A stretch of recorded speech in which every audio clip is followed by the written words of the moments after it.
Hello, नमस्कार दोस्तों, कैसे हैं आप सभी? और कैसी चल रही है आप लोगों की तैयारियाँ? तो उम्मीद है कि तैयारी सभी की बहुत बढ़िया चल रही होगी और बहुत अच्छे से आप सभी लोग रिवीजन कर रहे होंगे। आज हम डिस्कस करेंगे नेगेटिव मार्किंग से कैसे बचा जा सकता है। जहाँ तक मैंने सुना है आप लोगों से अलग-अलग बच्चों से बात करके, सबसे बड़ी समस्या नेगेटिव मार्किंग की है। ये इतनी बड़ी समस्या है कि जिस स्कोर में आपका सिलेक्शन हो सकता है, वहाँ पर आपका सिलेक्शन नहीं हो रहा है, सिर्फ़ और सिर्फ़ नेगेटिव मार्किंग की वजह से। अगर मैं छोटा-सा एग्ज़ाम्पल दूँ आप लोगों को कि इतनी बड़ी समस्या है, तो आपसे ज़्यादातर बच्चे मुझे ये कहेंगे कि सर जब हम मॉडल पेपर देते हैं, तो हमारा सही क्वेश्चनों की संख्या है वो 100 प्लस रहती है। लेकिन हमारे 20 से 25 क्वेश्चन गलत हो जाते हैं, तो ये माइनस में नेगेटिव मार्किंग के आ जाके जो है वो 100 के 90 के लगभग जो है क्वेश्चन्स आ जाते हैं। यही सब की समस्या है। यानी आपका उतना स्कोर बन रहा है, उतने क्वेश्चन सही हो रहे हैं जितने में सिलेक्शन हो सकता है, लेकिन नेगेटिव मार्किंग की वजह से सारी प्रॉब्लम क्रिएट हो रही है। तो इसी पे हम डिस्कस करेंगे कि कैसे बच सकते हैं। मतलब एग्ज़ाम में अगर ऐसा हो जाए कि एक भी क्वेश्चन गलत ना हो, सिर्फ़ जितने आपको आ रहे हैं सही उतने ही अगर आप सही कर दें तो बहुत आसानी से आपका सिलेक्शन हो सकता है, लेकिन ये पॉसिबल नहीं है।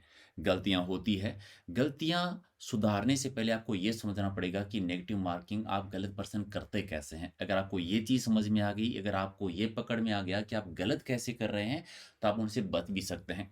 मैं बिल्कुल देसी लैंग्वेज में आपको सिंपल भाषा में समझाऊँगा। ओएमआर शीट में एग्ज़ाम में क्वेश्चन गलत करने के सिर्फ़ 2 ही तरीके होते हैं। पहला होता है कि आप गलती से गलत करते हैं।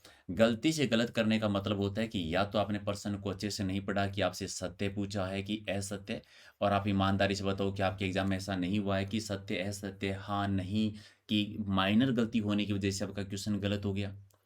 दूसरा क्या होता है, यानी प्रश्न आपको आ रहा था लेकिन आपकी जल्दबाज़ी की वज़ह से गलत हो गया।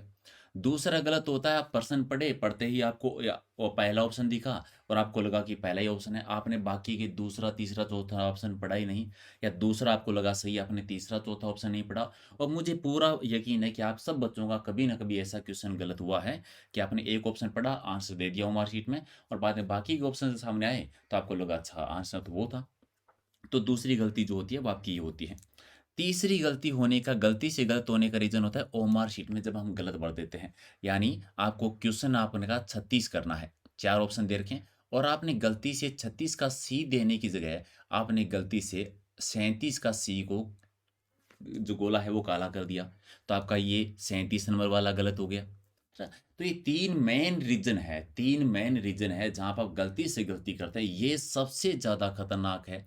क्यों है? क्योंकि ये पर्सन जो आपको आ रहे थे लेकिन आपकी छोटी-छोटी गलती जल्दबाज़ी की वज़ह से आपने ये गलत कर दिया है। एक तरीका तो ये होता है कि जो हम नेगेटिव मार्किंग को ज़्यादा बढ़ा देते हैं, क्वेश्चन है वो ज़्यादा गलत कर देते हैं।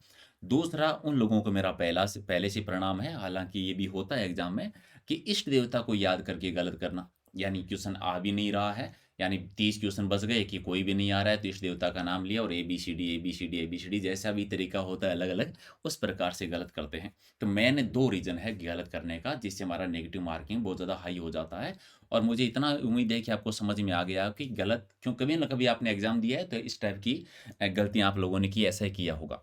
अब बचना कैसे है? कैसे बच सकते हैं? अब बचने का देखो मेन रीज़न है। हालाँकि तुक्का कैसे लगाना है कि नहीं लगाना है तो कब लगाना है, सारी चीज़ें डिस्कस करेंगे। सबसे पहले तो आप जब भी परीक्षा देने जाएँ, आप पेपर को टोटल 2 चरणों में कवर करें। 2 चरणों में करने का मतलब क्या है? 2 चरणों में करने का मतलब है कि पहले आप क्वेश्चन 1 से लेकर क्वेश्चन 150 तक जाएँ। इस पहले राउंड जो होगा उसमें आप सिर्फ वही क्वेश्चन कवर करें जिसमें आप 100% श्योर हो कि ये तो आपका सही होएगा ही होगा, इसको कोई गलत नहीं कर सकता। इसका फ़ायदा क्या होगा? मान के चलिए आपने पहला राउंड लगाया ऐसे क्वेश्चनों का कि जिसमें आपके 100% आंसर जो है वो सही हैं। आपने पहले राउंड में अगर 110% कर दिए यानी ऐसे 110% वो हो गए, जिसमें 100% श्योर हो, तो आपको एक भी पर्सन गलत करने की ज़रूरत नहीं है क्योंकि आपको पता है कि 110 प्लस स्कोर में आपका क्या हो जाएगा, सिलेक्शन हो जाएगा। तब आपको रिस्क लेनी नहीं है। पहला राउंड आपने लगाया, आपको लगा कि आपके 90% एकदम सही हैं, जिसे कोई गलत नहीं कर सकता। लेकिन आपको ये भी समझ में आ रहा है, अलग-अलग कैटेगरी वाइज़ के समझ लेना है इस चीज़ को। ये भी समझ में आ रहा है कि यस 90% में सिलेक्शन नहीं हो सकता, तो आपको क्या कर लेना पड़ेगा, रिस्क लेना पड़ेगा। अब डिपेंड आती है रिस्क लेना किस में है। कौन से में? आपके एग्ज़ाम में 90% करने के बाद में 60% बचेंगे और आपको पूरा यकीन है कि 60 में से 20 या 25 क्वेश्चन ऐसे होंगे जिनके आपके 2 ऑप्शन यानी ए, बी, सी, डी 4 ऑप्शन हैं। इनमें से आप कोई भी 2 ऑप्शन जो हैं बहुत ईज़िली टिक कर देंगे कि ए नहीं हो सकता, डी नहीं हो सकता, यानी या तो बी है या सी है। तो ऐसे प्रश्नों में तो रिस्क लेना ही लेना है। ऐसे प्रश्नों में क्योंकि 50-50 चांसेज़ होते हैं सही या गलत होने का, तो ऐसे प्रश्नों में भी रिस्क लेना है। स्कोर ज़्यादा ही नीचे रह गया है, तब आप तो फिर इष्ट देवता का नाम अगर आपके मान के चलिए 70 ही क्वेश्चन 60 ही सही हुए हैं या 70 ही क्वेश्चन सही हुए हैं और इसके ज़्यादा आपको नहीं आ रहे हैं, तो फिर तो इष्ट देवता को याद करना ही करना है। तो मेन चीज़ आपको यहाँ से याद रखनी है। दूसरा ख़ास तरीका क्या है कि कैसे जो छोटी-छोटी गलतियाँ होती हैं, कैसे बच सकते हैं। पहली बात, एक बात यूँ समझ लो, मैंने वीडियो बनाने से पहले ये ट्राई किया है। मैंने बहुत सारे स्टूडेंट थे ऑलमोस्ट 100 स्टूडेंट उनको टेस्ट दिला के देखा कि कोशिश करो कि एक भी पर्सन गलत ना कर पाओ, ठीक है? हालाँकि हो सकता है आप मुझसे ज़्यादा इंटेलिजेंट हो, आपकी नहीं होगी। मैंने खुद भी पेपर देने की ट्राई की कि देखता हूँ कि एक भी गलती ना करूँ। लेकिन पेपर देने के बाद में मैंने चेक किया कि 4 से 5 क्वेश्चन जो हैं, वो मुझे पता ही नहीं लगा कि मैंने कहाँ गलती कर दी और गलत हो गए। यानी रीज़निंग में कहीं सिली मिस्टेक हो गई, कहीं मैथ पर कर दी, कहीं जीके में कोई थोड़ा-सा मिस्टेक हो गया। मतलब ना चाहते हुए भी हमें लगेगा वो हमारी शीट में जब हम आंसर दे रहे होंगे, हमें लगेगा कि हमने सही किया है, लेकिन आंसर चेक करते टाइम पर बाद में हमें पता लगेगा अच्छा यहाँ पर सिली मिस्टेक हो गई। तो ऐसे तो 3-4 क्वेश्चन तो होंगे ही होंगे, सबके होते हैं, तो उसका तो तनाव लेना नहीं है। लेकिन मेन रीज़न है कि जो पर्सन आ रहे हैं कम से कम उनमें कहीं पर भी हम गलती ना करें। तो पर्सन को सही तरीके से पढ़ना है। ख़ास तौर से सत्य, असत्य वाले या हाँ, नहीं वाले जो पर्सन आते हैं, इनमें जो गलती होती है ना वो सबसे ज़्यादा नुकसान देती है। क्योंकि छोटी-सी मिस्टेक, दूसरा सारे के सारे ऑप्शन पढ़ो, चारों ऑप्शन पढ़ो, अगर आ रहा है तो भी पढ़ो, नहीं आ रहा है तो भी पढ़ो, चारों के चारों ऑप्शन पढ़ के ही आंसर देना है। दूसरा ओएमआर शीट को बहुत ही सही तरीके से एक भी मिस्टेक ऐसा नहीं होना चाहिए कि आपको आंसर देना था तीसरे नंबर का और गलती से तीसरी जगह आपने टिक कर दिया चौथे नंबर पे। इस प्रकार की 3 मिस्टेक तो किसी भी हालत में नहीं होनी चाहिए नेगेटिव मार्किंग से बचने के लिए। दूसरा बचने का सही तरीका है कि परीक्षा देने से पहले जो है घर पर एक मॉडल पेपर दे लें, 1 या 2 की प्रैक्टिस ज़रूर कर लें ताकि थोड़ा-सा आदत बन जाए और कोशिश कम से कम ये करें उस मॉडल पेपर में कि एक भी सिली मिस्टेक नहीं करेंगे और एक भी गलत आंसर नहीं देंगे।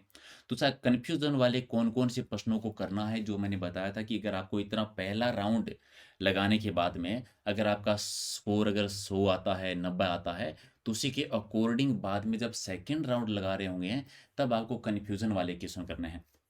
पहले राउंड में जो-जो क्वेश्चन कन्फ्यूज़न में उनमें मार्क करते जाइए, जैसे गोल चक्कर लगा दिया या डबल टिक कर दिया या जो भी आपका तरीका है, उनको मार्क करते जाइए ताकि सेकंड राउंड में आपको उनका अच्छे से आंसर दे पाएँ कि आपको कौन-कौन से कन्फ्यूज़न वाले क्वेश्चन थे, जिनका रिव्यू करके आपको आंसर देना है। याद रखिए, नेगेटिव मार्किंग बहुत इफ़ेक्ट करेगी, बहुत असर डालेगी आपका अच्छा खासा स्कोर। मान के चलिए आपने 110 क्वेश्चन सही किए हैं और आपने बाकी के 40 क्वेश्चन गलत कर दिए, तो आपको पता है ना नेगेटिव मार्किंग 1/3 है। 1/3 है यानी 3% अगर आप गलत करते हैं तो एक सही पर्सन आपका कट हो जाएगा। मान के चलिए आपने 20 क्वेश्चन में तुक्का लगाया और 20 में से 5 सही हो गए, 15 गलत हो गए, तो आपका 0 हो गया। मतलब यहाँ पर नुकसान नहीं है, फ़ायदा भी नहीं हो रहा तो नुकसान भी नहीं हो रहा है, ठीक है? ऐसा नहीं हो कि आपके एक ही पर्सन सही हो, 19 गलत हो तो यहाँ पर आपका क्या हो जाएगा? नुकसान हो जाएगा। तो नेगेटिव मार्किंग मुझे उम्मीद है कि आपको पता है। 2 चरणों में। अब बात आती है एक छोटा-सा क्वेश्चन कि पहले क्या करना चाहिए, जीके करना चाहिए कि रीज़निंग मैथ करनी चाहिए। देखो सबका पेपर देने का तरीका अलग-अलग है, सबका अपना-अपना तरीका है। आपको कौन-सा बेस्ट लगता है वो आपको ज़्यादा पता है। अगर आप मुझसे पूछें तो मैं त जो मेरे अकॉर्डिंग है कि सबसे पहले आपको जीके कर लेना चाहिए।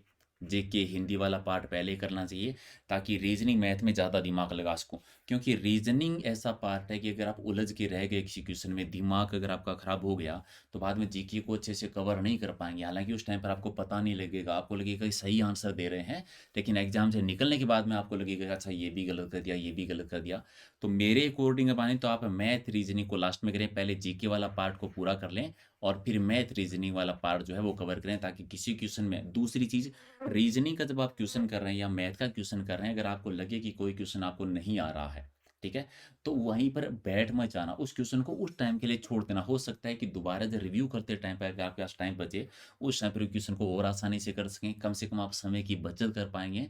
उन क्वेश्चनों को पहले सोल्व कर लीजिए जिनको सबका आंसर आपको बहुत आसानी से आता है। तो उलझ के नहीं बैठना है, वो सेकंड राउंड में ले लेना है ऐसे क्वेश्चनों को, जहाँ पर आपको थोड़ा कन्फ्यूज़न हो या आप आंसर नहीं लेकर रहा है, यानी कुछ क्वेश्चन ऐसे कई बार क्या होता है कि मैथ में ऐसा तरीका होता है कि आपको फ़ॉर्मूला पता होता है, आपको पता है कि आप सही तरीके से कर रहे हो, लेकिन कहीं न कहीं बीच में संख्या में जोड़, गुणा, भाग में ऐसी सिली मिस्टेक हो जाती है कि आपके आंसर नहीं मिल रहे होते हैं और उसको दोबारा करते हैं, 3 बार करते हैं, तो बहुत टाइम लग जाता है और टाइम के साथ-साथ उस टाइम में आपका दिमाग भी ज़्यादा खराब होता है, तो आगे के क्वेश्चन आप सही से नहीं कर पाएँगे।